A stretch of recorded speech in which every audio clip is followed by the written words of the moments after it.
Une attaque au couteau à Marseille a fait plusieurs blessés ce mardi. L'assaillant a été tué par la police.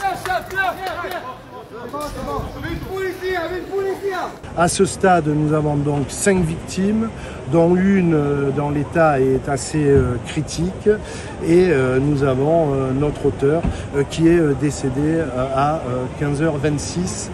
Cette personne était connue des services de police et de justice. Les faits se sont produits ce mardi sur la terrasse d'un établissement de restauration rapide à l'angle du cours Belzins et de la rue Tubano, dans le 1er arrondissement de Marseille. À 14h45 aujourd'hui, un individu de nationalité tunisienne en situation régulière sur le territoire national, qui logeait dans un hôtel du quartier de Belzins, a été expulsé de cet hôtel puisqu'il ne payait pas son loyer.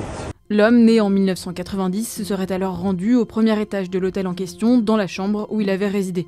Là, il aurait porté un coup de couteau au flanc d'un colocataire qui occupait la même chambre. Cette personne a été prise en charge par les marins-pompiers.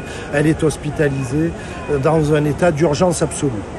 Il descendait et regagnait le rez-de-chaussée de l'hôtel où il portait immédiatement un ou plusieurs coups de couteau. C'est l'enquête qui permettra de le déterminer.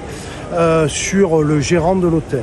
Le fils du gérant aurait par la suite été poignardé dans le dos. Père et fils sont tous deux hospitalisés en urgence relative. L'assaillant présumé aurait enfin tenté de cibler un snack à proximité et notamment son gérant. Mis en fuite par les clients, il va ensuite se retrouver cours Belzins et là encore il tente de porter des coups. 2 personnes vont être blessées au niveau facial avec des coups de matraque. Une patrouille de police a fini par tomber sur l'individu.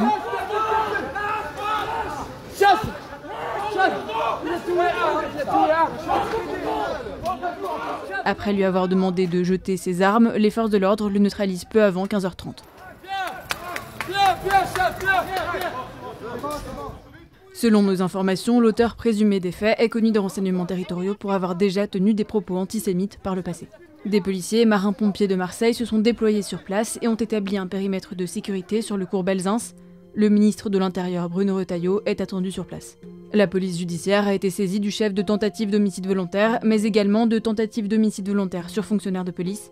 L'IGPN a également été saisie par le procureur.